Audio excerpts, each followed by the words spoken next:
ఇవ్వాలర్పించాలని చెప్పి మేము డిమాండ్ చేస్తూ ఉన్నాం. అదేవిధంగా జూన్ 2వ తారీఖు నాడు మరి కాంగ్రెస్ ప్రభుత్వం ప్రకటించింది రాజీవ్ యువ వికాసం అనే పేరుతోని పథకం తీసుకొస్తామని పేపర్లలో నేను చదివిన. రాజీవ్ గాంధీకి మాకేం సంబంధం అండి? తెలంగాణ రాష్ట్రానికి రాజీవ్ గాంధీ గారికి ఏం సంబంధం? నేను ముఖ్యమంత్రి గారిని డిమాండ్ చేస్తూ ఉన్నా, తెలంగాణ యువకుల కోసం చేపట్టేటటువంటి పథకానికి మీరు ఖచ్చితంగా తెలంగాణ వాదుల పేరు పెట్టాలి. తెలంగాణ రాష్ట్రం ఏర్పడడం కోసం ప్రాణత్యాగం చేసినటువంటి శ్రీకాంతాచారి పేరు పెట్టండి, యాదిరెడ్డి పేరు పెట్టండి, లేకపోతే మహానుభావుడు కాళోజీ పేరు పెట్టండి, కొండా లక్ష్మణ్ బాపూజీ గారి పేరు పెట్టండి, దొడ్డి కొమరయ్య పేరు పెట్టండి, లేదంటే పివి నరసింహారావు గారు మీ కాంగ్రెస్ పార్టీ నుంచే దేశ ప్రధానిగా ఉన్నటువంటి పివి గారి పేరన్న పెట్టి ఆ కార్యక్రమాన్ని ప్రారంభించాలని మేము డిమాండ్ చేస్తూ ఉన్నాం. తెలంగాణ యువ వికాసం అనే పేరుతోని కార్యక్రమం ఉండాలి కానీ రాజీవ్ యువ వికాసం అనే పేరుతోని కార్యక్రమం ఉండకూడదని, అది కూడా మీరు అవతరణ దినోత్సవం నాడు ప్రారంభిస్తున్నారు కాబట్టి మేము ఈ డిమాండ్ చేస్తూ ఉన్నాం. అదేవిధంగా తెలంగాణ రాష్ట్ర ఏర్పాటులో ఏమాత్రం భాగస్వామ్యం లేనటువంటి అనేక అంశాలను ముఖ్యమంత్రి గారు ప్రతిపాదిస్తున్నారు కానీ తెలంగాణ రాష్ట్రం యొక్క నీళ్లు తరలించుకొని పోతూ ఉంటే మాట్లాడలేనటువంటి పరిస్థితి ముఖ్యమంత్రిది ఉన్నది. ఎందుకోసం అంటే అక్కడ చంద్రబాబు నాయుడు గారు నదుల అనుసంధానం పేరుతోని బనకచెర్ల రిజర్వాయర్ కడతా ఉన్నాం, మేము పెద్ద బ్యారేజ్ కట్టుకుంటాం, 200 టీఎంసీ నీళ్లు తీసుకుపోతామంటే కూడా ముఖ్యమంత్రి గారు ఏమీ కూడా అనలేనటువంటి పరిస్థితి ఉన్నది. ఎందుకోసం ఇంత వీక్నెస్ ఉన్నది మీకు? ఎందుకు ఇంత అసక్తత ఉన్నది? ఎందుకు తెలంగాణ ప్రజల కోసం మీరు పనిచేస్తలేరు?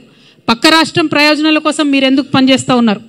ఆనాడు కేసీఆర్ గారు ముఖ్యమంత్రిగా ఉన్నప్పుడు రివర్ లింకింగ్ ప్రాజెక్ట్ ఏదైతే కేంద్ర ప్రభుత్వం ప్రతిపాదించిందో దాన్ని ఖచ్చితంగా తుపాకులగూడెం బ్యారేజ్ దగ్గర నుండి ప్రారంభించాలని కేసీఆర్ గారు ప్రతిపాదించారు. కానీ ఆనాడు కేంద్రం ఒప్పుకోలే, మేము ఇచ్చంపల్లి దగ్గర పెడతాం రివర్ లింకేజ్ అని చెప్పడం జరిగింది. మరి ఇవాళ ఏ మీటింగ్ కాలేదు, ఏ అపెక్స్ కౌన్సిల్ కలవలేదు, కేంద్ర ప్రభుత్వం రాష్ట్ర ప్రభుత్వంతో చర్చలు జరపలేదు.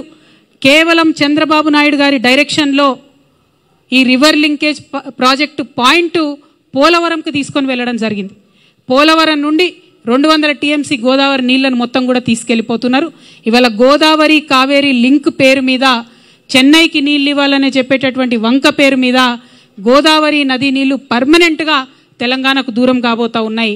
మరి అయినా కూడా ముఖ్యమంత్రి గారు మాట్లాడతలేరు. ఇది చాలా దారుణం. ఎల్లుండి జూన్ 2న తెలంగాణ రాష్ట్ర అవతరణ దినోత్సవం నాడు ముఖ్యమంత్రి గారు ఒక స్పష్టమైన ప్రకటన దీని మీద చేయాలి. అపెక్స్ కమిటీ మీటింగ్ ఇమీడియట్గా పిలవాలని చెప్పి డిమాండ్ చేయాలి. మనకేదైతే 200 టీఎంసీలు నీళ్ళు నష్టపోతామో మన నీళ్ళ మీద మనకు వాటా కావాలని చెప్పి ముఖ్యమంత్రి గారు డిమాండ్ చేయాలని నేను కోరుతా ఉన్నాను. కేసీఆర్ గారు కాళేశ్వరం ప్రాజెక్ట్ ఎందుకోసం కట్టిండ్రు? ఈ 200 టీఎంసీల హక్కు మనకు తెలంగాణకు ఉండాలని చెప్పి వారు కట్టిండ్రు.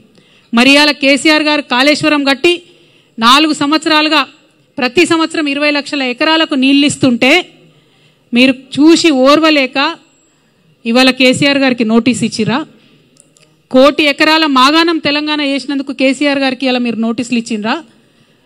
రైతులకు రైతు బీమా పేరుతోనే ఆదుకున్నందుకు మీరు నోటీసులు ఇచ్చిండ్రా? రైతు బంధు పేరుతో ఆదుకున్నందుకు మీరు నోటీస్ ఇచ్చిండ్రా? కేసీఆర్ కిట్ ఇచ్చినందుకు నోటీస్ ఇచ్చిండ్రా? తెలంగాణ ప్రజలకు మేలు చేసినందుకు నోటీస్ ఇచ్చిరా? ఎందుకోసం నోటీస్ ఇచ్చిండ్రు? అది అసలు కాళేశ్వరం కమిషనా, కాంగ్రెస్ కమిషనా అని ముఖ్యమంత్రి గారు నేను ప్రశ్నిస్తూ ఉన్నాను. ప్రతి తెలంగాణ బిడ్డ కూడా బాధపడతా ఉన్నారు. తెలంగాణ జాతిపిత అయినటువంటి కేసీఆర్ గారి మీద మీరు ఇవాళ నోటీసులు ఇవ్వడం అంటే యావత్తు తెలంగాణకు నోటీసులు ఇచ్చినట్టే అని నేను భావిస్తూ ఉన్నాను. ఎందుకోసం